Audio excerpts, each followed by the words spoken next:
This crew here looks to be a success. Last year's Women's Club 8 was won by the University of Virginia. They're not here this year, but Yale University is, and they are leading the field here. First up in the Club Women's 8 event, bow number 1 from New Haven, Connecticut. This looks like a horizon job. They've got a tremendous lead here over the second place boat, which is just now coming around the corner. Last year's University of Virginia crew was led by my daughter, Sarah Borschelt. They won last year in 17:03. Course record is held by the University of Tennessee, set 5 years ago at 16:49. This is the University of Alabama, the number 2 seed, rounding the corner to now, with the white blades and the red singlets. Crimson Tide from the University of Alabama in Tuscaloosa, Alabama. And the third place is Austin Rowing Club. 1, 2, 3 here, with crew number 1 from Yale having a pretty good lead.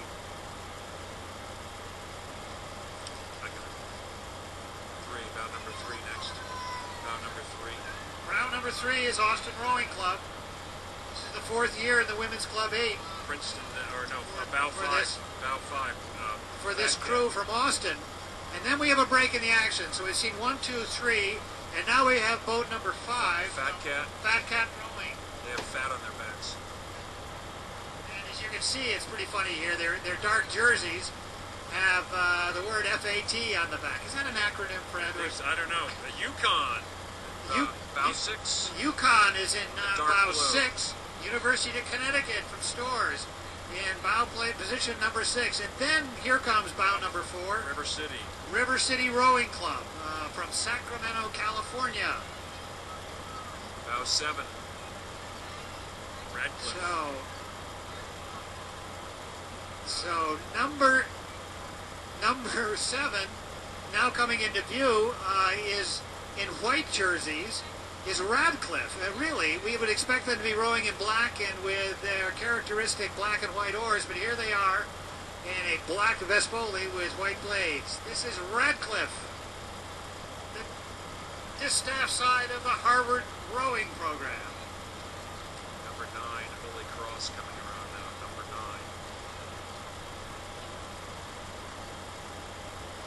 9. And again, the wind's picking up here as we look down the course. And these crews begin to struggle with that headwind. For those who haven't rowed or are standing here in the bridge, etc., a headwind makes a very, very big difference. Talking to some of the oarsmen out on the course, from the course today, these times are up this course are between a minute and 2 minutes slower than normal, and that is makes these races substantially longer, especially when you're trying to cover the course and be able to row smartly through the entirety of it. This is Holy Cross, number 9, approaching the Elliott Bridge. Community Rowing is next. Followed by Community Rowing in their red singlets. Lafayette. And behind Community Rowing, rowing pretty smartly here, is Lafayette College crew. Minneapolis in green. Yeah. Minneapolis in green. So Lafayette, and close behind them is Minneapolis Rowing Club. They've number 10 is past number 8, and then behind them, again from the upper Midwest, is the Milwaukee Rowing Club. Milwaukee rows right on Lake Michigan, behind the breakwaters there. 3 rivers on the inside. 15. 3 rivers. Passing 12 on the outside. And here, as we look down the course from the bridge, taking the tighter turn, is 3 rivers out of Pittsburgh, moving smartly and smoothly past the crew on the inside, inside, and it's BC on the inside. You can tell by their red oars with a gold cross. 18. Boston College. 18 is moving up on our side. 18 is Yukon. 18 on our side. And here comes boat number 18 passing boat number 14 on the Boston side. This is fascinating here because 18 should be is the overtaking boat on the inside, but they found themselves on the outside of it and giving boat 14 a little bit of an advantage here. And 14 is the crew from Villanova. good racing here under the Elliott Bridge. Northeastern. And number 17 with a big N, Northeastern University, right here in Boston. UVM, Vermont. They're being chased. They've passed, but boat number 16, the University of Vermont, is hanging on as we approach the Elliott Bridge. Fordham, 23, Fordham. And here comes boat number 23 that has picked up a number of places. This is Fordham University down in New York. Riverside is on the inside. Now here's the, no, it's not MIT. MIT. It's MIT on the outside. So we got boat number 24, which is Riverside, passing boat number 20, MIT.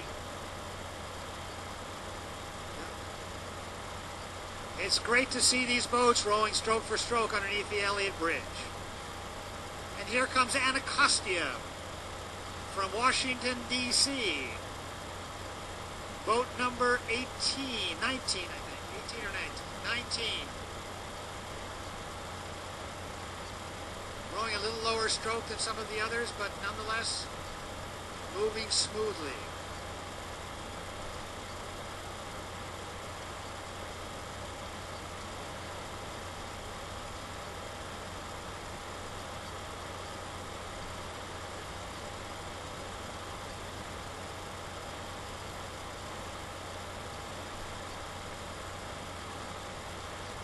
And approaching the Elliott Bridge, a nice turn through the buoys here, is Alexandria Crew Boosters Club from, I suppose, down on the Potomac. And following them is crew number 22 from Queen's University of Canada. Queen's is located in Kingston, Ontario, right at the source of the St. Lawrence River, and they've got a beautiful rowing facilities up there. Row on the Rideau Canal, the canal that goes from Kingston to Ottawa. You can really enjoy good long rowing out of Kingston, Ontario. So we move from Kingston, Ontario down to Middletown, Connecticut. Wind, but nonetheless handling it well. And behind them in the dark water is Lincoln Park from Chicago. You know, we're blessed for those of us who row on the Charles or those who row at Quinsigamond, etc., to have long bodies of water. Lincoln Park has 2,000 meters, period. So you got to turn around a lot of times to be able to row at Lincoln. And yet, they seem to be able to generate very good crews and very good scullers. And right behind them is Baltimore Rowing Club in the yellow jerseys and the white shell.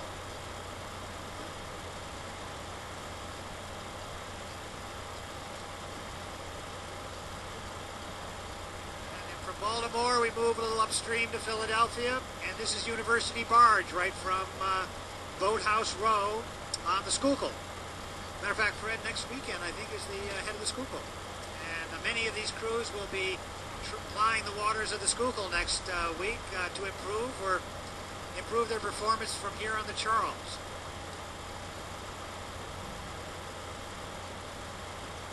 And here with the distinctive blue and white blades is Xavier University.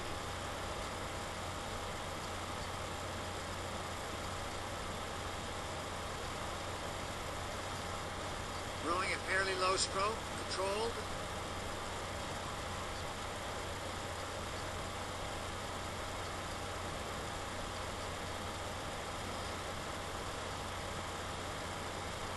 So we think that probably does it, Fred, for the Club 8's, the Club